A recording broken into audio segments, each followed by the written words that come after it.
Assalamualaikum warahmatullahi wabarakatuh. Berjumpa kembali kita dengan saya Dr. Erna BSH selaku pengasuh mata kuliah Hukum Hak Kekayaan Intelektual. Pada pertemuan minggu ketiga ini saya akan membahas masalah merek kolektif. Nah, merek kolektif ini diatur di dalam pasal 1 angka 4 ya, di mana dikatakan bahwa merek kolektif adalah merek yang digunakan pada barang dan atau jasa dengan karakteristik yang sama mengenai sifat, ciri umum, dan mutu barang atau jasa serta pengawasannya yang akan diperdagangkan oleh beberapa orang atau badan hukum secara bersama-sama untuk membedakan dengan barang dan atau jasa sejenis lainnya. Nah, jadi merek kolektif ini dikenal di dalam undang-undang merek bahwa merek ini digunakan secara bersama-sama oleh beberapa badan hukum. Salah satu contoh misalnya, nah nanti saya akan tunjukkan contohnya. Sementara merek kolektif ini terdaftar digunakan oleh komunitas. Merek kolektif ini tidak dapat dilisensikan kepada pihak lain. Nah, jadi artinya karena dia milik komunitas, ya komunitas merek, maka dia tidak bisa dilisensikan kepada pihak lain untuk penggunaan merek tersebut. Nah, ini merupakan salah satu contoh merek kolektif. Coca-Cola dengan Bicola ini memiliki kemasan dan nama produk yang hampir sama. Nah, ini diproduk oleh badan hukum yang berbeda, tetapi mereknya adalah merek kolektif. Jadi Coca-Cola dengan Bicola. Coca-Cola dengan Bicola. Nah, kemudian Pop Ice dan Top Ice ini memiliki kesamaan kemasan dan nama produk. Ini juga merupakan merek kolektif. Kemudian contoh merek kolektif yang berikutnya adalah produk Peter Says Denim dengan produk Kick Denim. Jadi Peter Says Denim dengan produk Kick Denim. Yang keempat, produk sepatu Specs dengan produk sepatu Speed. Nah, ini sebetulnya mereknya merek sama, merek kolektif.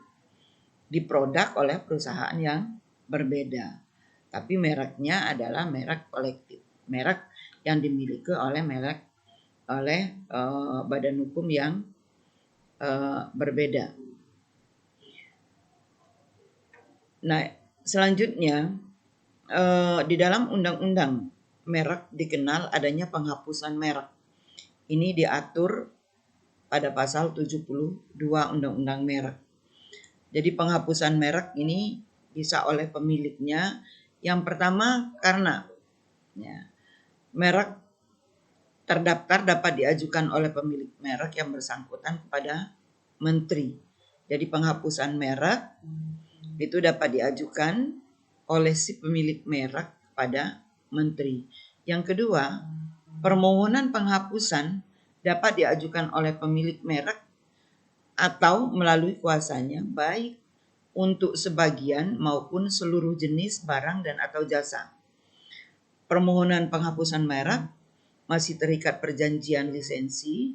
Penghapusan hanya dapat dilakukan jika hal tersebut secara tertulis oleh penerima lisensi. Ini maksudnya bahwa merek itu bisa dihapuskan oleh pemiliknya dengan mengajukan permohonan kepada menteri. Kemudian permohonan penghapusan merek bisa diajukan sendiri oleh pemilik atau oleh kuasa hukumnya, baik untuk sebagian saja dari merek atau secara keseluruhannya. Ya.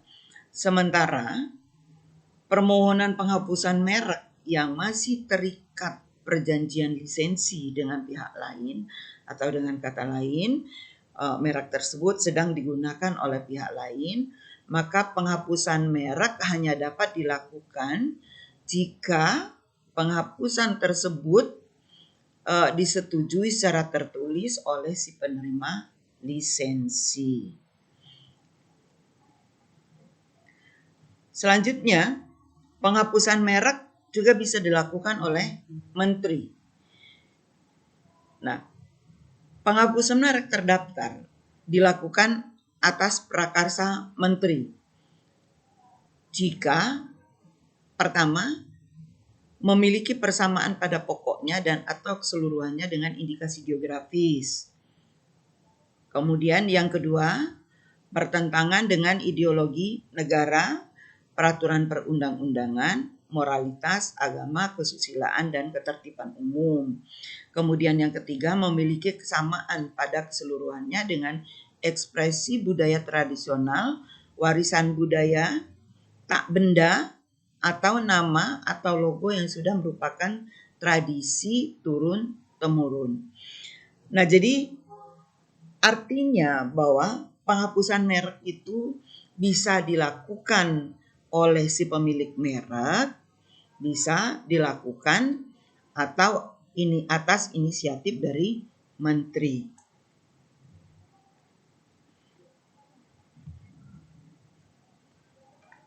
Kemudian penghapusan merek sebagaimana dimaksud tadi, ini dapat dilakukan setelah mendapatkan rekomendasi dari Komisi Banding Merek. Komisi Banding Merek memberikan rekomendasi berdasarkan permintaan menteri. Selanjutnya,